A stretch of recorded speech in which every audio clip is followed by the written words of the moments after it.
সুপ্রিয় দর্শক, আপনাদের ভালোবাসা আসলাম এক অসহায় মেয়ের কাছে। আমরা শুনবো তার জীবন কাহিনী। আসসালামু আলাইকুম। ওয়ালাইকুম আসসালাম। ছোট্ট আপু, কেমন আছো? এই তো আলহামদুলিল্লাহ, আপনাদের দোয়া ভালো আছে। আপনারা কেমন আছেন? আল্লাহ আল্লাহ তালা খুব ভালো রাখছে। যাই হোক, তোমার নাম আর তোমার পরিচয়টা। আমার নাম মোসাম্মদ নদী আক্তার, নদী আক্তার, হোম ডিস্ট্রিক্ট পাবনা কাশনাথপুর। পাবনা কাশনাথপুর। তোমার ফ্যামিলিতে একজন কে কেউ আছে? আরেকবার দর্শক বন্ধু জানতে চাই। আমার ফ্যামিলিতে মা বাবা নাই, আমার দাদি আছে। শুধু দাদি আছে না? দাদির কাছে তুমি ছোটবেলা থেকে বেড়ে উঠছো। ছোট তোমার থেকে তো আমার দাদি মানুষ করছে। তোমার তো কোনো ভাই বোন নেই না? না, আমার তুমি কোনো একা? ভাই বোন নেই। তোমার চাচা বা মামারা আর দেখে না, না কেউ নেই? না, নেই। তার মানে মামাটা আছে, খোঁজ নেয় না। মামা খোঁজ নেয় না? তাহলে তো তোমার জীবনে অনেক আমার কষ্ট। মা যেহেতু বেশি নেই, এই জন্য মামারা খোঁজ নেয় না। তাহলে তো তোমার জীবন অনেক কষ্ট না? যেহেতু দুনিয়াতে কেউ নেই, শুধু এক দাদি। তো দাদিটা মারা গেছে, তুমি একদম নিঃস্ব, দুনিয়াতে কেউ নাই না? হ্যাঁ। যাক, তোমার এই অসহায়ত্বের কথা শুনে যদি কোনো প্রবাসী ভাই তোমাকে বিয়ে করতে চান, তাহলে কি তোমার দাদির দায়িত্ব নিতে হবে না শুধু তোমার দায়িত্ব নিলে হবে? না, দাদি দায়িত্ব দিয়ে দিচ্ছে, মানে এই ইয়ের সামনে আসার জন্য। ও আচ্ছা, যাক, না, যদি তোমাকে কেউ বিয়ে করতে চান, তোমার দাদিকেও চালাতে হবে না শুধু তোমাকে চালালে হবে? আমাকে চালাতে হবে, আমার দাদি কোনো রকম ভাবে চলতে পারে নাকি? তার দায়িত্ব নিতে হবে না?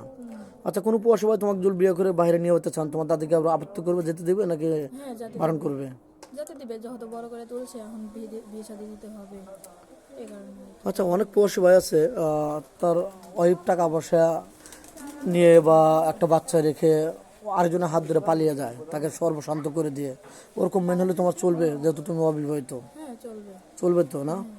তুমি তো মুসলমান, নামাজ কালাম পড়া হয়তো। হ্যাঁ, আচ্ছা, তোমার কি যৌথ ফ্যামিলি ভালো লাগে না সিঙ্গেল ফ্যামিলি ভালো লাগে? যত ফ্যামিলি ভালো লাগে। যৌথ ফ্যামিলি ভালো লাগে, তার কারণ হচ্ছে তোমার যেহেতু আমার মা বাবা বেশি নেই, এই কারণে আমার যত ফ্যামিলি ভালো লাগে। শ্বশুর বাবা মার মতো তাদের কাছে আদর পেতে চাও বা এবং আদর দিতে চাও, দুটাই নাকি? এগুলো কি সত্যি বলছো নাকি এখন তুমি অসহায় দেয়া এগুলা সত্যি বলছি। সত্যি বলছো মন থেকে? হ্যাঁ, মন থেকে বলছি। ও আচ্ছা, যাক, ভালো একটা ছেলের সাথে তোমার বিয়ে হলো, আমার দ্বারাই হোক আর তোমার নসিবে থাকুক, যে কোনো ভাবে তোমার একটা ভালো ছেলের সাথে বিয়ে হলো। তো যাক, স্বামীর সাথে তো ভালো আচরণ করবে। হ্যাঁ, ভালো আচরণ করবো। তোমার স্বামী যদি তোমাকে বলে যে পর্দা করে চলতে হবে, বোরকা পরে চলতে হবে, তুমি কেউ বোরিং ফিল করবে নাকি? সেরকম ভাবে চলবো। তোমার স্বামী যেভাবে বলো ওইভাবে চলবে নাকি? ও, এগুলো কি সত্যি বলছো নাকি আমাদেরকে আবার ছোট করে দেখবে আবার? না, সত্যি বলছি। কারণ আমাদের আমাদের দ্বারা অনেকে বিয়ে দেওয়া থাকে, কিছু কিছু মেয়ে আমাদের আবার ছোট করে, বুঝছো? তোমাদের জন্য বা অন্যান্য মেয়েদের কারণে যেমন আমরা অনেকের কাছে অসম্মানিত হই, কারণ তারা কথা দিয়ে কথা রাখে না। তো যাই হোক, আমরা নেক্সট চেষ্টা করব তোমাকে একটা ভালো স্বামী দেওয়ার জন্য, যাতে তুমি একদম হতদরিদ্র ফ্যামিলির মেয়ে বা তার তোমার কোনো বাবা মা কেউ নেই দুনিয়াতে, নেই বলতে চলে, যে কেউ নেই শুধু দাদি ছাড়া একমাত্র। এখন তুমি কি ফোন কিনেছো? আদৌ ফোন কিনেছো?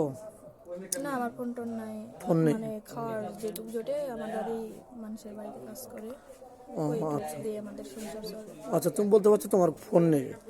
যাই হোক, মেয়েটা কোনো ফোন নেই, একদম নিঃস্ব, মানে কেউ নেই দুনিয়াতে, একদম ইতিম। মুখটা দেখলেই মায়া লাগে, খুবই নরম মনের মানুষ মেয়েটা, খুবই ভালো। যেভাবে বলবেন ওইভাবে কথা শুনবে ইনশাল্লাহ, আশাবাদী।